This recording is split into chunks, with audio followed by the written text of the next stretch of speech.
day in Biddeford, Maine, ICE immigration officers shoot and kill a guy. He was a Colombian national who was in America. They shoot and kill him in Maine.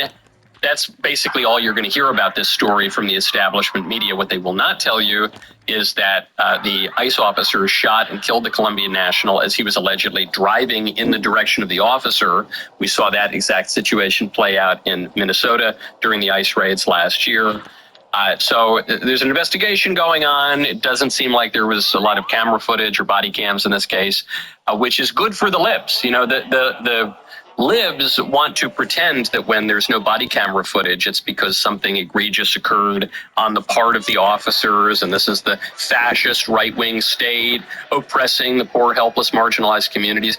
But that's not really what happens. You'll recall that the libs about 10 years ago made this big push for body cameras on cops, and then the moment that happened, the moment they got the body cameras on cops, they realized that the cops are in the right statistically 100% of the time, and that all of the supposedly, oppressed, victimized perpetrators, they were basically always in the wrong, and the cops, if anything, were too restrained.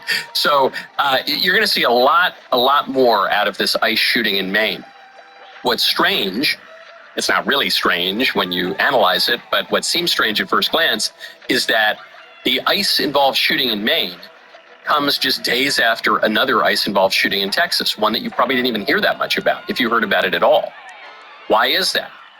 Why are you hearing so much about the ICE-involved shooting in Maine, where you have a foreign national who was accused of driving his car at police officers, who was killed almost the exact same circumstances? In both cases, the person who was killed was not the target of the ICE raid himself. Why did you hear about the one in Maine but not the one in Texas?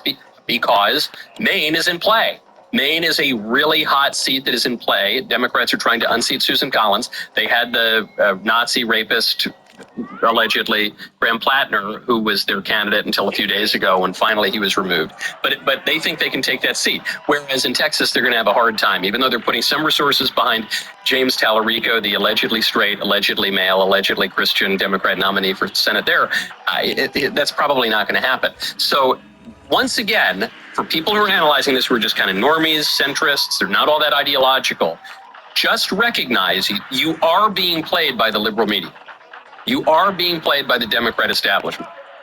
It's not that the incident in Maine was so much more egregious than the incident in Texas. They're basically the same incident. It's just that Democrats think they can win in Maine, and they probably can't win in Texas. It's the same thing we saw last year when there were ICE raids around the country, but the only one that people ever heard about was in Minnesota. And the reason they heard about it in Minnesota was not because ICE was especially super duper mean in Minnesota. The reason they heard about it in Minnesota is because the Democrats who run Minnesota and who run Minneapolis, in a state so liberal, it's the only one that didn't vote for Ronald Reagan in 1984, those Democrats made it an issue. They cynically exploited it as a political issue. And this gets me to my main point on how conservatives should think about these ICE-involved shootings. Because I know there's going to be this knee-jerk reaction to say, well, this is awesome, that's what you get. Because the libs are so absurd in how they talk about illegal immigration and law enforcement, there's a kind of knee-jerk reaction to say, yeah, well, you get what you get and you can't get upset. Deal with it. But that's not how we really feel. Do you know how I really feel about hearing that an ICE officer shot some foreign national in America? Even if the foreign national was like driving his car at him or whatever, even in that case, even in the case where the guy who was shot was totally in the wrong, I feel kind of sad. That's how I feel. I feel kind of sad. I don't think the ICE officer was in the wrong in really any of these cases where the information has come to light. I think the ICE officer was in the right. I think the people who were shot in all the cases where we've gotten all the information were in the wrong, like all the time.